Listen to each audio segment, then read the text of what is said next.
नमस्कार मित्रों, S2 adviser में आपका एक बार फिर से स्वागत है। एक बहन है जिन्होंने हरदा मध्य प्रदेश से एक अपनी समस्या लिख भेजी है। वो लिखती हैं कि उनकी वैवाहिक को 15 साल हो गए, लेकिन पर्याप्त प्रयास करने के बावजूद भी उन्हें संतान सुख की प्राप्ति नहीं हुई।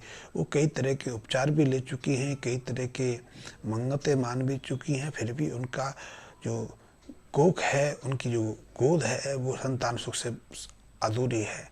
इस संबंध में मैं उन्हें कुछ जानकारी दूं, कुछ समाधान बताऊं। तो बहन, सबसे पहले तो मैं आपकी जन्म कुंडली की विवेचना के आधार पर कहूं कि आपकी जन्म कुंडली में कई अशुभ युक्तियां बनी हुई हैं। सबसे पहले तो आपके जो 12वां स्थान में उस पर सूर्य, चंद्र और बुध की का मेल बना हुआ है और ये एक अशुभ योग है। दूसरा, बृहस्पति से अष्टम स्थान पर सुख विराजमान है। दूसरा, मंगल स्वयं चंद्रमा से अष्टम स्थान पर हैं। वैसे मंगल सूर्य, चंद्र, बुध से अष्टम स्थान पर हैं। ये 3 ग्रह युतियाँ ऐसी हैं जो आपके संतान प्राप्ति में मुख्य बाधक बनी हुई हैं। कहते हैं कि जब सूर्य, चंद्र और बुध एक साथ विराजमान हो जाएं तो 17 साल की उम्र में या 34 साल की उम्र में कई तरह की परेशानियां खड़ी करते हैं, क्योंकि ये दोनों ग्रह पिता के ऊपर भी प्रतिकूल असर डालते हैं और संतान के ऊपर भी प्रतिकूल असर डालते हैं। इससे धन की बर्बादी होती है, मान सम्मान को भी क्षति होती है और संतान को लेकर भी परेशानी एकाएक बढ़ जाती है। क्योंकि सूर्य, चंद्र और बुध का 12वें स्थान पर रहना चंद्र को प्रभावित करता है और चंद्रमा को हमने पुत्र कारक माना गया है। वैसे तो लाल किताब में केतु को संतान का कारक माना गया है, लेकिन चंद्रमा भी संतान के लिए उतने ही महत्वपूर्ण है। इस योग के कारण ही कई तरह की विसंगतियां खड़ी हो जाती हैं। इसके प्रभाव के कारण भी कई तरह के पेचीदगियां बनती रहती हैं। तो जब तक हम तीनों ग्रह युक्तियों का समाधान ना कर लें, तब तक निश्चित रूप से आपकी जो गोद है शून्य रह सकती है, क्योंकि ऐसी ग्रह युक्तियां आदमी को कई तरह की परेशानियां खड़ी करती रहती हैं। तो यदि संतान की इच्छा है तो हमें संतान संबंधी कुछ उपायों की मदद भी लेने की आवश्यकता है। तो सबसे पहले मंगल को हम 5वें स्थान से हटाएंगे, क्योंकि 5वां स्थान संतान का कारक है, संतान का भाव है।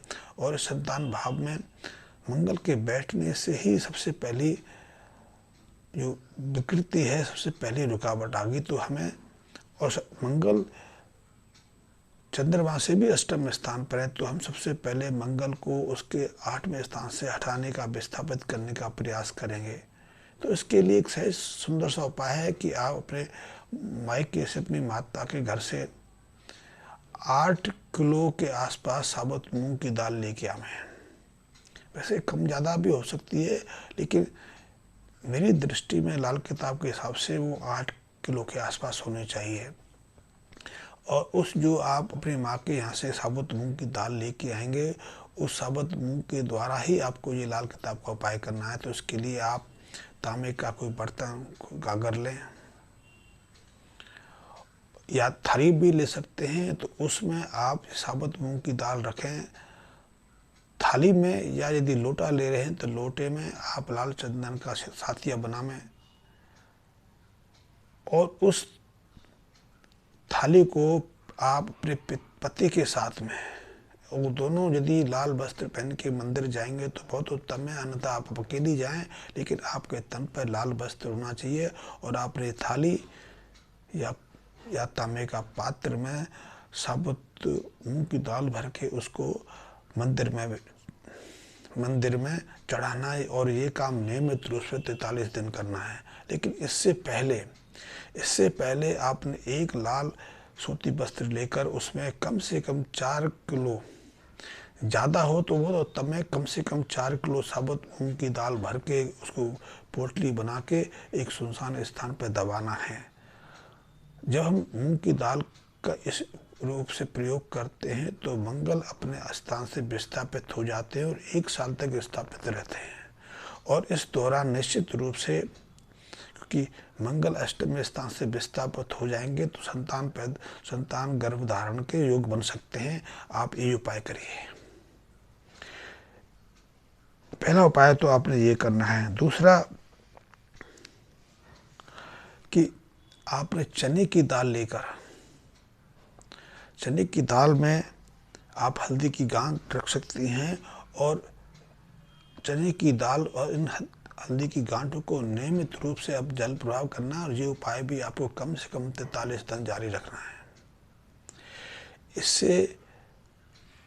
इससे आपके बृहस्पति को बल मिलेगा और बृहस्पति आपके सप्तम स्थान में गृहस्थी के भाव में बैठे हैं।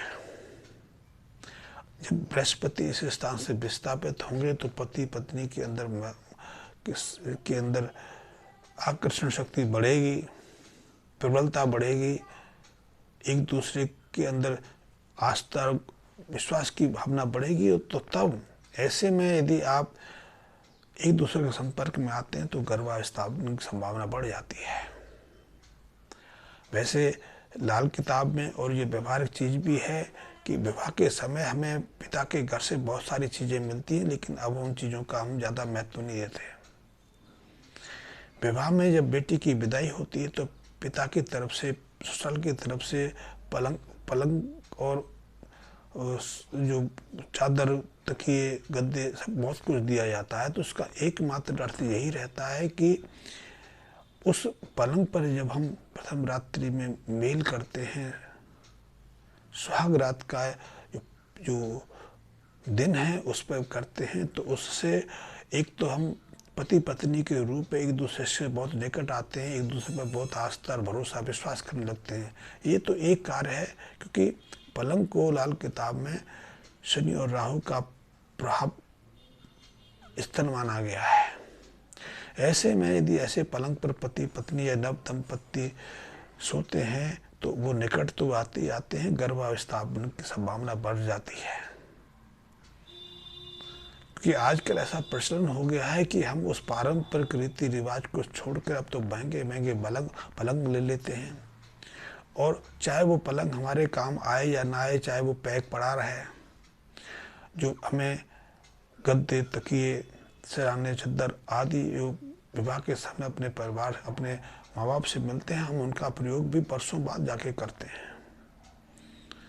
जो बर्तन हमें मिलते हैं उनका भी हम सदुपयोग नहीं कर पाते। तो इस कारण से न केवल गृहस्थी में हमारे पारस्परिक संबंधों में मतभेद रहते हैं, बल्कि संतान की बाधा भी हमें बन जाती है। व्यापार में हम पूरी तरह से स्थापित नहीं हो पाते, या व्यापार में कई तरह की रुकावटें आने लगती हैं, तो उस सब का कारक ये रहते हैं। और इसलिए परंपरा से और अनुभव से ऐसे रीति रिवाज और प्रश्न हमने बनाए थे।